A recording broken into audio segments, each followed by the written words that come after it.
नमस्कार विद्यार्थी मित्रांनो, नोकरी इनसाइडर यूट्यूब चॅनलवर आपल्या सर्वांचं स्वागत आहे। आज आपण या व्हिडिओमध्ये पहा आरोग्य विभागाचे महत्त्वाचे प्रश्न घेणार आहोत। यामध्ये पहा A to Z प्रश्नपत्रिका संच आपल्याला पाहायला मिळतील आणि आतापर्यंत विचारण्यात आलेले महत्त्वाचे प्रश्न देखील या व्हिडिओमध्ये पाहायला मिळणार आहेत। हा जो व्हिडिओ असणार आहे हा गट क आणि गट ड भरतीसाठी महत्त्वाचा असणारा व्हिडिओ आहे। यामध्ये पहा आरोग्य सेवक, आरोग्य सेविका, वाहन चालक, परिचारिका, सामान्य ज्ञान आणि चालू घडामोडी अशा सर्व घटकावरती महत्त्वाचे प्रश्न आपण घेतलेले आहेत। मित्रांनो, आपल्याला या व्हिडिओची जर PDF डाउनलोड करायची असेल तर मराठी नोकरी या नावाने आपलं एक टेलिग्राम चॅनल आहे। त्याची लिंक मी तुम्हाला डिस्क्रिप्शनमध्ये देत आहे। त्या ठिकाणी जाऊन आपण चॅनलला जॉइन करा किंवा टेलिग्रामवरती जाऊन सर्च देखील करू शकता। आणि मित्रांनो, चॅनलवरती जर नवीन असाल तर लगेच आपल्या नोकरी इनसाइडर या यूट्यूब चॅनल देखील सबस्क्राइब करून ठेवा, म्हणजे तुम्हाला डेली याच पद्धतीचे व्हिडिओ जे आहेत हे पाहायला मिळतील। चला तर व्हिडिओला सुरुवात करूया। तर पहा, आपला प्रश्न पहिला आहे, महाराष्ट्र राज्याचे सध्याचे राज्यपाल खालीलपैकी कोण आहेत? मित्रांनो, प्रश्न महत्त्वाचे आहेत पहा, आणि प्रत्येक प्रश्नाचं उत्तर यायचं असलं तर 3 ते 5 सेकंदामध्ये आपण कमेंट करून उत्तर द्यायचं आहे, म्हणजे आपलं रिव्हिजन याच व्हिडिओमध्ये होऊन जाईल। तर पहा, महाराष्ट्र राज्याचे सध्याचे राज्यपाल आहेत पर्याय क्रमांक 3 रमेश बैस। यापूर्वी कोण होते? भगतसिंग कोश्यारी। पहा, यापूर्वी म्हणजे माझे जे होते ते होते भगतसिंग कोश्यारी आणि सध्याचे आहेत रमेश बैस। पर्याय क्रमांक 3 आपले योग्य उत्तर होईल। अजित पवार हे जे आहेत पहा, हे महाराष्ट्राचे सध्याचे उपमुख्यमंत्री आहेत। महाराष्ट्र राज्याला सध्या 2 उपमुख्यमंत्री आहेत, एक आहेत देवेंद्र फडणवीस आणि दुसरे आहेत अजित पवार। हे 2 उपमुख्यमंत्री आहेत। महाराष्ट्र राज्याचे मुख्यमंत्री आहेत सध्याचे पहा एकनाथ शिंदे, हे महाराष्ट्राचे मुख्यमंत्री आहेत। पर्याय क्रमांक 3 राज्यपाल आहेत रमेश बैस। प्रश्न दुसरा आहे, कोविड-19 हा आजार कसा पसरतो? मित्रांनो, प्रश्न हा महत्त्वाचा आहे कारण आरोग्य विभागावरच हा प्रश्न आपल्याला विचारण्यात आलेला होता। लक्षात ठेवायचे, कोविड-19 किंवा त्याला कधी कधी कोरोना असंही म्हटलं जातं, हा जो व्हायरस आहे किंवा हा जो आजार आहे हा कशा पद्धतीने पसरतो? तर याचं उत्तर होईल पर्याय क्रमांक ब, तर प्रत्यक्ष संपर्काने पसरतो पहा कोविड-19। पर्याय क्रमांक 2 आपलं उत्तर होईल। प्रश्न क्रमांक 3 आहे, खेळाडूंचा यासाठी समूहदर्शक शब्द आपल्याला ओळखायचा आहे। पहा, या ठिकाणी समूहदर्शक आपल्याला शब्द ओळखायचा आहे। शब्द दिलेला आहे आपल्याला खेळाडू, तर खेळाडूंसाठी कोणता समूह योग्य ठरणार आहे? लक्षात ठेवायचे, तर संघ म्हणजेच टीम जो आहे तो खेळाडूंसाठी योग्य असणारा एक समूहदर्शक शब्द आहे। पर्याय क्रमांक 2 आपले योग्य उत्तर होईल। प्रश्न चौथा आहे, रयत या शब्दाचा समानार्थी शब्द कोणता होईल?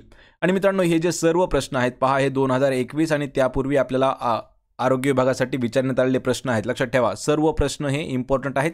यावर्षी आरोग्य विभागाची परीक्षा जी आहे IBPS घेत आहे आणि त्यामध्ये आपल्याला 5 ऑप्शन पाहायला मिळणार आहेत। लक्षात ठेवा, या ठिकाणी आपण 4 का घेतलेले आहेत कारण हा जो पॅटर्न आहे हा पूर्ण पॅटर्न जुना आहे, म्हणजेच आपण सगळे जे जुने प्रश्न आहेत हे जशाच तसे घेत आहोत। फक्त त्या ठिकाणी आपल्याला 4 ऑप्शनवरती लक्ष द्यायचं आहे, म्हणजे आपलं योग्य उत्तर जे असणार आहे त्याकडे लक्ष द्यायचं आहे। तर रयत या शब्दाचा समानार्थी शब्द होतो पहा पर्याय क्रमांक 3 प्रजा। प्रजा ही जी आहे हा रयतचा समानार्थी शब्द आहे। पर्याय क्रमांक 3 आपले योग्य उत्तर होईल।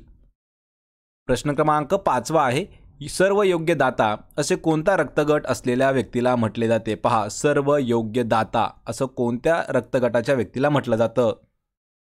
याचं उत्तर होईल पर्याय क्रमांक 4, तर O रक्तगट ज्याचा आहे त्याला सर्व योग्य दाता असं म्हटलं जातं। पर्याय क्रमांक 4 उत्तर होईल। प्रश्न 6 आहे, पिकत घातलेल्या आंब्यांची डॅश असते। पहा, आंबे ज्यावेळी आपण पिकत घालतो तर त्या पिकत घातलेल्या आंब्यांना काय म्हटलं जातं, किंवा त्यांची जी एक रास असते, रास म्हणता येणार नाही पहा, त्यांना जे बंचमध्ये ठेवलं जातं त्याला काय म्हटलं जातं? तर त्याला म्हटलं जातं पहा पर्याय क्रमांक 3 अढी असं त्याला म्हटलं जातं। रास जी असते ही धान्याची रास असते। लक्षात ठेवायचे, थप्पी, थप्पी जर शब्द विचारला तर आपल्याला विटा ज्या मांडतो आपण त्याला थप्पी म्हणतो, लक्षात ठेवा। आणि अढी हे जे आहे हे पिकत घातलेल्या आंब्यासाठी वापरलं जातं। प्रश्न 7 आहे, जिल्हा दंडाधिकारी खालीलपैकी कोण असतात? याचं उत्तर होईल पर्याय क्रमांक 1, तर जिल्हाधिकारी म्हणजेच पहा जो कलेक्टर असतो, कलेक्टरलाच म्हटलं जातं पहा जिल्हा दंडाधिकारी। पर्याय 1 आपले योग्य उत्तर होईल। प्रश्न 8 आहे, महाराष्ट्रातील सर्वाधिक वनक्षेत्र खालीलपैकी कोणत्या जिल्ह्यामध्ये आहे? महाराष्ट्रात सर्वात जास्त वनक्षेत्र असणारा जिल्हा, आणि या प्रश्नाचं उत्तर होईल पर्याय क्रमांक 4, तर गडचिरोली हा जो जिल्हा आहे हा राज्यामध्ये सर्वात वनक्षेत्र असलेला जिल्हा आहे। ऑप्शन 4 आपलं उत्तर होईल। प्रश्न 9 आहे, खालीलपैकी कोणत्या स्त्रीने विदर्भातील स्त्रियांसाठी पहिली रात्रशाळा सुरू केली होती? मित्रांनो, हा प्रश्न सर्वात महत्त्वाचा आहे, कारण हा प्रश्न आपल्याला 2021 मध्ये 2 वेळा प्रश्न हा विचारण्यात आलेला होता. एक वेळा आपल्याला आरोग्य भरतीसाठी विचारला होता आणि दुसऱ्या वेळी आपल्याला पोलीस भरतीमध्ये SRPFसाठी हा प्रश्न विचारण्यात आला होता. तर खालीलपैकी कोणत्या स्त्रीने विदर्भातील स्त्रियांसाठी पहिली रात्रीची शाळा सुरू केली? आणि याचं उत्तर होईल पर्याय क्रमांक 2, तर जाईभाई चौधरी यांनी स्त्रियांसाठी विदर्भामध्ये पहिली रात्रशाळा सुरू केली होती. पर्याय 2 आपलं योग्य उत्तर होईल, जाईबाई चौधरी. प्रश्न 10वा आहे, पश्चिम घाटातले सर्वात उंच शिखर खालीलपैकी कोणते आहे? पहा, पश्चिम घाटातील सर्वोच्च शिखर. तर या प्रश्नाचं अचूक उत्तर होईल पहा, पर्याय क्रमांक 1, तर जे अन्नाईमुडाई जे शिखर आहे हे पश्चिम घाटातलं सर्वात उंच असणारं शिखर आहे. पर्याय 1 आपलं योग्य उत्तर होईल. प्रश्न क्रमांक 11 आहे, भारताचे सध्याचे उपराष्ट्रपती कोण आहेत? मित्रांनो, हा प्रश्न महत्त्वाचा आहे. सर्वांना राष्ट्रपती माहीत आहेत, पण उपराष्ट्रपती भरपूर विद्यार्थ्यांना आपल्या माहीत नाहीत. भारताचे सध्याचे उपराष्ट्रपती आहेत पहा, पर्याय क्रमांक 1 जगदीप धनखड. व्यंकय्या नायडू हे जे होते हे माजी उपराष्ट्रपती होते. सध्याचे आहेत जगदीप धनखड किंवा जगदीप धनखर असंही विचारलं जाऊ शकतं. आणि आपल्याला जर राष्ट्रपती विचारलं तर राष्ट्रपती आहेत सध्याच्या द्रौपदी मुर्मू, ह्या सध्याच्या राष्ट्रपती आहेत. आणि ह्या दुसऱ्या महिला राष्ट्रपती आहेत. पहिल्या महिला राष्ट्रपती ज्या आहेत त्या आहेत पहा प्रतिभा देवी सिंग पाटील आणि दुसऱ्या महिला राष्ट्रपती आहेत द्रौपदी मुर्मू. पर्याय क्रमांक 1 आणि जगदीप धनखड हे जे आहेत हे सध्याचे उपराष्ट्रपती आहेत. प्रश्न क्रमांक 12 आहे, खालीलपैकी कोणती महाराष्ट्रातील आदिवासी जमात नाही? पहा, महाराष्ट्रात न आढळणारी आदिवासी जमात म्हणजे कोणती जमात आहे? आदिवासी जमात ती महाराष्ट्रात येत नाही. तर या प्रश्नाचं उत्तर होईल पर्याय क्रमांक 4, तर संथाल ही जी आदिवासी जमात आहे ही महाराष्ट्र राज्यामध्ये येत नाही. पर्याय 4 आपलं उत्तर होईल. प्रश्न 13 आहे, गोडझरी तलाव हा चंद्रपूर जिल्ह्यातील खालीलपैकी कोणत्या तालुक्यात आहे?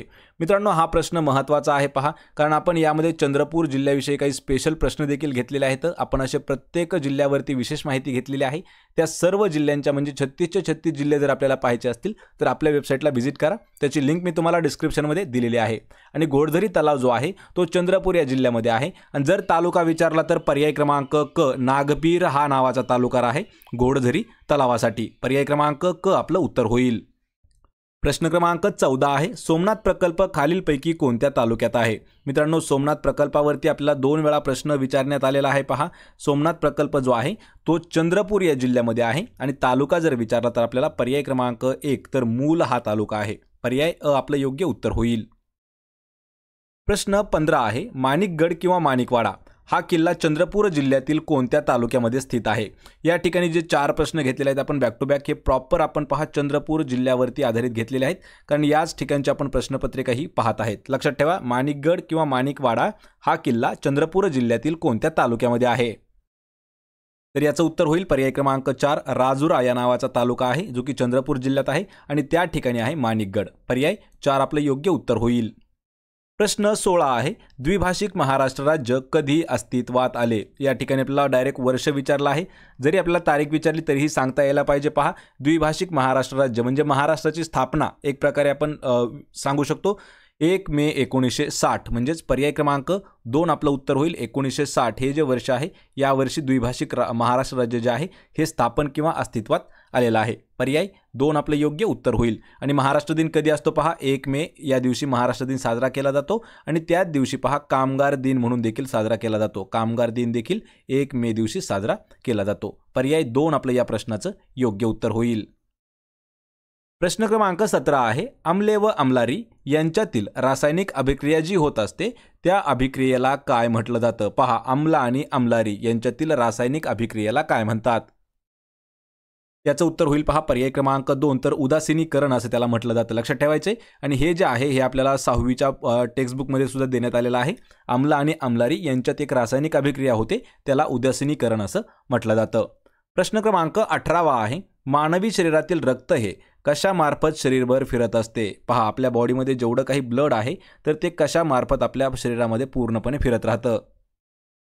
याचं उत्तर होईल पहा पर्याय क्रमांक 4 ज्या रक्तवाहिन्या आहेत आपल्या बॉडीमधील तर त्या रक्तवाहिन्यांद्वारे शरीरातील सर्व रक्त हे आपल्या शरीरभर फिरत असतं. पर्याय क्रमांक 4 आपलं योग्य उत्तर होईल. प्रश्न 19 आहे, शरीराच्या अंतरिंद्रियांची माहिती कोणत्या तज्ज्ञाने घेतली जाते? पहा, या ठिकाणी तज्ज्ञ असं दिलं आहे किंवा कधी कधी आपल्याला उपकरण असं देखील विचारलं जाऊ शकतं किंवा कोणता कधी कधी असं घटक देखील शब्द विचारले जाऊ शकतात. तर शरीरातील अंतइंद्रिय म्हणजे काय, तर आतील इंद्रियांची जी माहिती आहे किंवा त्यांची जी माहिती असते पूर्णपणे ही आपल्याला क्ष किरणांनी म्हणजेच एक्सरे, लक्षात ठेवा एक्सरेने घेतली जाते. पर्याय क्रमांक 3 आपलं योग्य उत्तर होईल. प्रश्न 20 आहे, सजीवांच्या शरीरात कोणती संस्था नसते? पहा, सजीवांच्या शरीरात कोणती संस्था नसते, तर परिसंस्था ही शरीरामध्ये नसते. यामध्ये पचन, उत्सर्जन आणि श्वसन या तीनही ज्या संस्था आहेत पहा, ह्या शरीराच्या म्हणजे मानवी शरीरामध्ये असतात किंवा सजीवांच्या शरीरात असतात. परिसंस्था हे आपलं उत्तर असणार आहे. पर्याय क्रमांक 1. प्रश्न 21 आहे, समान कार्य करणाऱ्या पेशींच्या समूहाला काय म्हटले जाते? पहा, समान कार्य करणाऱ्या पेशींचा समूह त्याला म्हटलं जातं पहा, पर्याय क्रमांक 1 त्याला ऊती असं म्हटलं जातं. समान कार्य करणाऱ्या पेशींच्या समूहाला ऊती म्हणतात. ऑप्शन 1 आपलं उत्तर होईल. प्रश्न 22 आहे, यकृतात कोणता रस तयार होतो? यकृत जे आहे पहा, यकृतामध्ये होत असतो पित्तरस. पर्याय क्रमांक 2 आपलं आन्सर होईल. प्रश्न क्रमांक 23 आहे, कोणते पाचक रस लहान आतड्यात पचनासाठी मदत करीत नाहीत? पहा, जे काही आपण अन्न खातो त्याचं जे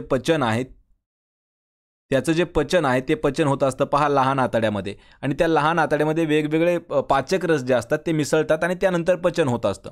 पण या ठिकाणी प्रश्न काय आहे, खालीलपैकी असा कोणता पाचक रस आहे की जो लहान आतड्यामध्ये पचनासाठी मदत करत नाही? आणि या प्रश्नाचं उत्तर काय होईल, तर पर्याय क्रमांक अ, जो जठर रस आहे तो पचनासाठी मदत करत नाही. यामध्ये अंत्ररस, पित्तरस आणि स्वादुरस हे तीनही जे रस आहेत ते पचनासाठी मदत करतात. पर्याय 1 आपलं योग्य उत्तर होईल. प्रश्न 24 आहे, भारतात कुष्ठरोग निवारण कार्यक्रमाची सुरुवात कोणत्या वर्षी करण्यात आली? याचं उत्तर होईल पहा, पर्याय क्रमांक 2 तर 1955. 1955 हे जे वर्ष आहे या वर्षी आपल्या भारतामध्ये कुष्ठरोग निवारण कार्यक्रम जो आहे याची सुरुवात करण्यात आलेली आहे. पर्याय क्रमांक 2 आपलं योग्य उत्तर होईल. प्रश्न क्रमांक 25 आहे, पोलिओमुळे शरीराच्या डॅशवर प्रामुख्याने परिणाम होतो? पहा, पोलिओ मित्रांनो हा प्रश्न महत्त्वाचा आहे. ज्या व्यक्तीला पोलिओ झालेला असतो तर त्या व्यक्तीच्या शरीराच्या कोणत्या पार्टवरती प्रामुख्याने पोलिओ जो आहे तो परिणाम करतो? आणि या प्रश्नाचं उत्तर काय असणार आहे? पर्याय क्रमांक क म्हणजेच मज्जासंस्था जी आहे यावरती पोलिओ जो आहे तो अटॅक करत असतो. पर्याय 3 आपलं योग्य उत्तर होईल, मज्जासंस्था. प्रश्न 26 आहे, कायदेशीर चलन म्हणून बिटकॉईनला स्वीकारणारा जगातील पहिला देश कोणता आहे? पहा मित्रांनो, प्रश्न हा सर्वात महत्त्वाचा आहे. कायदेशीररित्या चलन म्हणून जे बिटकॉईन आहे, बिटकॉईन काय आहे तर बिटकॉईन एक क्रिप्टोकरन्सी आहे, पण या क्रिप्टोकरन्सीला त्यांचं कायदेशीर चलन म्हणून स्वीकारणारा पहिला देश कोणता ठरला आहे? आणि या प्रश्नाचं उत्तर होईल पर्याय क्रमांक अ, एल साल्वाडोर. हा जो देश आहे हा बिटकॉईनला मान्यता देणारा म्हणजेच बिटकॉईन हे चलन म्हणून आणणारा पहिला देश ठरलेला आहे, एल साल्वाडोर. प्रश्न 27 आहे, खालीलपैकी कोण पॅराऑलिम्पिक पदक जिंकणारे पहिले IAS अधिकारी ठरलेले आहेत? लक्षात ठेवायचे, प्रश्न हा महत्त्वाचा आहे. तर खालीलपैकी असे कोणते IAS अधिकारी आहेत किंवा पहिले IAS अधिकारी ठरले की ज्यांनी पॅराऑलिम्पिक पदक जिंकलेलं आहे? आणि याचं उत्तर होईल पहा, पर्याय क्रमांक क म्हणजे सुहास यतिराज. हे जे आहेत हे असे पहिले IAS अधिकारी आहेत की त्यांनी पॅराऑलिम्पिकचं पदक जिंकलेलं आहे. पर्याय 3 आपलं योग्य उत्तर होईल. प्रश्न 28 आहे, कोणत्या राज्यामध्ये भितरकनिका राष्ट्रीय अभयारण्य स्थित आहे? पहा, भितरकनिका राष्ट्रीय अभयारण्य कोणत्या राज्यात आहे? उत्तर होईल याचं पर्याय क्रमांक 2 तर ओडिसा राज्यामध्ये स्थित आहे भितरकनिका राष्ट्रीय अभयारण्य. प्रश्न 29 आहे, अंबर या शब्दाचा समानार्थी शब्द कोणता होईल? पहा, अंबर या शब्दाचा असणारा समानार्थी शब्द, याचं उत्तर होईल पर्याय क्रमांक 1 तर आकाश हा जो शब्द आहे यालाच समानार्थ शब्द आहे अंबर. ऑप्शन 1 आपलं उत्तर होईल. प्रश्न 30 आहे, जागतिक कामगार दिन खालीलपैकी कोणत्या दिवशी साजरा केला जातो? उत्तर आहे पर्याय क्रमांक 1 तर 1 मे हा जो दिवस आहे हा जागतिक कामगार दिन म्हणून साजरा केला जातो. लक्षात ठेवायचे मित्रांनो, आणि 1 मे 1960 या दिवशी महाराष्ट्र राज्याची स्थापना झालेली आहे. म्हणजेच 1 मे हा जो दिवस आहे हा महाराष्ट्र दिन म्हणून देखील ओळखला जातो आणि 1 मे हा जो दिवस आहे हाच दिवस पहा जागतिक कामगार दिन म्हणून देखील ओळखला जातो. पर्याय 1 आपलं योग्य उत्तर होईल। आणि जे काही आपले महत्त्वाचे जागतिक दिनविशेष असणार आहेत पहा, जागतिक दिनविशेष आणि आपल्या देशामधील राष्ट्रीय दिनविशेष जे असणार आहेत यावरती आपण डीपमध्ये 2 व्हिडिओज जे आहेत ते प्रॉपर घेतलेले आहेत मित्रांनो। व्हिडिओ जर पाहायचे असतील ते देखील तर त्याच्याही लिंक्स मी तुम्हाला डिस्क्रिप्शनमध्ये देत आहे। आणि या व्हिडिओची PDF जर डाउनलोड करायची असेल त्याची देखील लिंक डिस्क्रिप्शनमध्ये आहे। नोकरी इनसाइडर या नावाने आपलं एक टेलिग्राम चॅनल आहे, त्याला जाऊन जॉईन करा, म्हणजे त्या ठिकाणी तुम्हाला PDF याची मिळून जाईल। तर मित्रांनो हे होते पहा 30 महत्त्वाचे प्रश्न। या 30 प्रश्नांपैकी आपल्याला किती प्रश्नाचे उत्तर देता आले हे मला कमेंट करून नक्की सांगा। व्हिडिओ जर आवडला तर व्हिडिओला आपल्याला लाईक करा, मित्रांमध्ये व्हिडिओ शेअर करा आणि आपल्या नोकरी इनसाइडर या यूट्यूब चॅनलला देखील सबस्क्राईब करून ठेवा। सोबतच प्रत्येक व्हिडिओची PDF मिळवण्यासाठी तुम्हाला नोकरी इनसाइडर या टेलिग्राम चॅनलला फक्त जॉईन करायचं आहे, त्यावरती प्रत्येक व्हिडिओची PDF आपल्याला उपलब्ध करून दिलेली आहे। आपण भेटूया पुढच्या एका अशाच नवीन व्हिडिओमध्ये, तोपर्यंत जय हिंद, जय महाराष्ट्र।